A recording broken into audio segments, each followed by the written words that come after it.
alors Djiby tey sa rakk suñu confrère également di Khalil Gadio teg nañ ko loxo garde à vue jusqu'à lundi peut-être lañ koy defeere tout ça nga teewoon ngir wastu ak gunge ko également mu nekk te waaye bu dafa ñëw ci sant waa Sénégal Set yëpp tey ji yan kàddu nga yëkkati jëmale ci li nga xam ne am na. waaw merci beaucoup mon frère avant tout dama leen di mastaw vraiment yéen ñi nga xam ne yéen ay presse bi ce matin depuis bañ ko woowee ba léegi yéen a ngi fi taxaw vraiment di leen seedeel suñu solidarité mais également di leen seedeel suñu cofeel c'est malheureux journaliste kenn waru ko def nii c'est malheureux c'est triste pour la démocratie malheureusement fii la Sénégal toll mon frère fii la réew mi malheureusement mujjee ci loxo Diomaye Faye ak Ousmane Sonko li suñu maam yeeg suñu bàyyi liggéeyoon ci démocratie dem na kasara dem na yàqu na mënuñu lu dul regretter ko am ci tiis lool am ci naqar parce que nag gis nga démocratie du rek am président am gouvernement am palais am gendarmerie am police démocratie wees na loolu gis nga une démocratie c'est d'abord gëm nañ ne doomu aadama yi dafa war a am càggalu buyam am libertéem am afiyam mais li Bassirou Diomaye Faye Ousmane Sonko bëgg Sénégal mënta nekk réew moo xam ni kenn du wax mënta nekk xoolal Ousmane Sonko ak Bassirou Diomaye Faye ils mettent la pression sur la magistrature ils mettent la pression sur les journalistes ils mettent la pression sur les étudiants ñi ngi noonu di xeex ak ñoom université ils mettent la pression sur les patrons de presse ils mettent la pression sur les chefs d'entreprise Sénégal ba ci kilifa diine yi Pastef met la pression sur eux amul ku manqué homme politique yi dama ko jëlale amul ku yattu Ousmane Sonko ak Bassirou Diomaye Faye dalul sa kaw léegi nag man damay def appel à la presse surtout nag yéen les jeunes reporters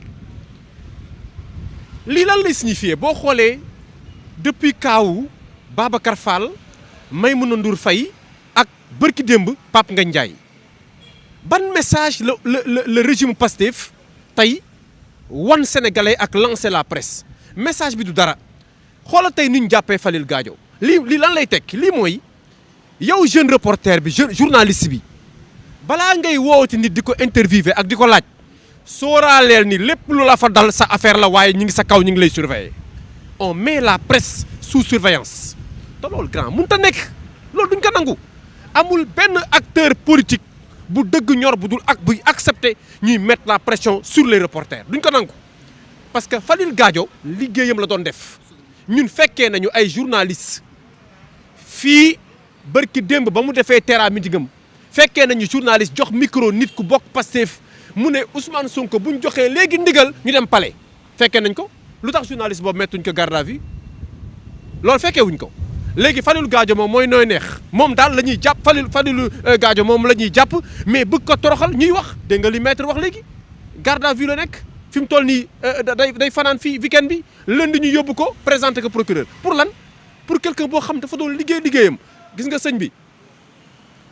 jël leen seen xel ngeen xam ni métier bi ngeen def métier bu sénégalais soxla la on a besoin de vous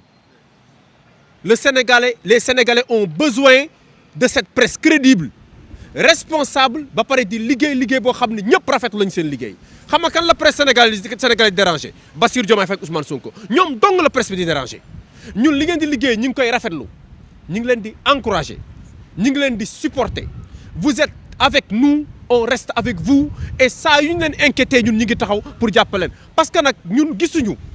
lu Khalil Gadio def en tant que journaliste ñun xam nañ li xew Pape Ngagne Ndiaye la ñu bëgg a jàpp li Youssou Ndour waxoon waa ji boo ko wutee wut ba sonnoo ko mënoo koo jàpp da ngay jaar ci ki mu gën a jege ñun xam nañu lépp Pape Ngagne Ndiaye la ñu soxla bëgg koo arrêté jéem nañu première tentative bi échoué na ñu ne xaar ñu wëlbati ko dal ci këram dal ci maison de presse am comme ni ñu dalee ci maison de presse yëpp nag ni ñu dalee ci kaw Sen TV ni ñu dalee ci kaw Aïssatou Diop Fall ni ñu dalee ci kaw Sénégal 7 ni ñu dalee ci kaw presse bi yëpp non c'est à votre tour te nag jël leen seen ay matukaay parce que Ousmane Sonko waxoon na ko de nee woon na journaliste yi nga xam ne ànduñoo ak man dinaa xeex ak ñoom wax na ko da leen ko wax ba mu leer maintenant li fi nekk nag mooy ñun suñu problème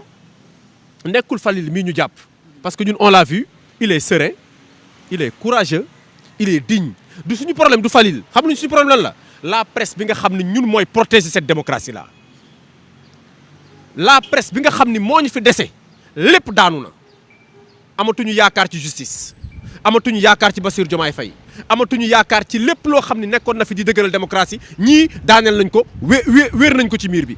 benn force moo fi des défendre démocratie bi muy taw gannaaw yàlla l'opposition une partie de la société civile ak la presse presse bi nag ñun soxla nañ ko benn soxla boo xam ni lépp lu fi war a leer ci démocratie presse bee koy leeral bis bu daanoo la démocratie sénégalaise est définitivement enterrée looloo waral tey rek suñu teewaay fii ñu nekk seen ginnaaw di leen jàppale di leen encourager di leen wax ni leen c'est une intimidation ne vous laissez pas intimider liggéey bi nag mënut a ñàkk risque liggéey bi mënut a ñàkk arrestation liggéey bi mënut a ñàkk convocation parce que régime la boo xam dafa paniqué Ousmane Sonko daa paniqué boo demee ba say jeunesse su réew naan la boo ñu xañee liggéey daañu génn agressé loolu message la war ko woon jàpp dañu waroon dem laaji jeune boobu ban état d'esprit la wala mën toll ba wax lu mel noonu parce que loolu jeune bu découragé la loolu jeune bu ñàkk yaakaar la li xale bi wax jeune bu perdre espoir ci réewam la bu sañoon du wax loolu yow mbii doo ko wax kii du ko wax kee du ko wax mais ñàkk yaakaar ak ñàkk ci loo jàpp ak ñàkk foo jëm moo tax xale bi wax ne bu ñu ma bàyyee bu ma amatulee liggéey dinaa dem agressé loolu jeune Sénégal yu ci bëri xalaatee nañ noonu ñoom li leen waroon mooy xool lan moo tax ñoom la ñu diggoon jeunes yi di leen tàccu di leen xeexal di leen gunge di leen cotiser di protéger Ousmane Sonko di jël say ay moto di def ay essence di taal di supporter Ousmane Sonko ba dugal ko palais tey jeunes yooyu gestu naan tey dañuy agressé pour mën a dund moom loolu la waroon xool fan la échoué ba jeune bi wax loolu parce que état bu échoué day génn ci làmmiñu citoyen yi tey li génn ci làmmiñu xale bi wax lii rafetlu wuñ ko c'est vrai que waru woon wax loolu waaye dañ jàpp ni échec gu état du Sénégal la échec gu Bassirou Diomaye Faye la échec gu Ousmane Sonko la ñu leen sant di leen gërëm jërë ngeen jëf moo xam alors doyen Birama tey suñ confrère moom mi nga xam ni mooy Gadio def nañ ko garde à vue nga teewoon en tant que suñu directeur de li nga xam ne mooy Sénégal 7 jiite ñu fa ci ñun ñi xale journalistes yi tey ji teewaay bi d'abord boo ci mënee dikkaat ak moom bi ñu def garde à vue nan nga jàngate loolu. waaw am lu ñu metti parce que bëgguma sax dugg ci considération de fond yi parce que déjà avocat bi nga xamante ne moom lañ ko mettre muy maître Baro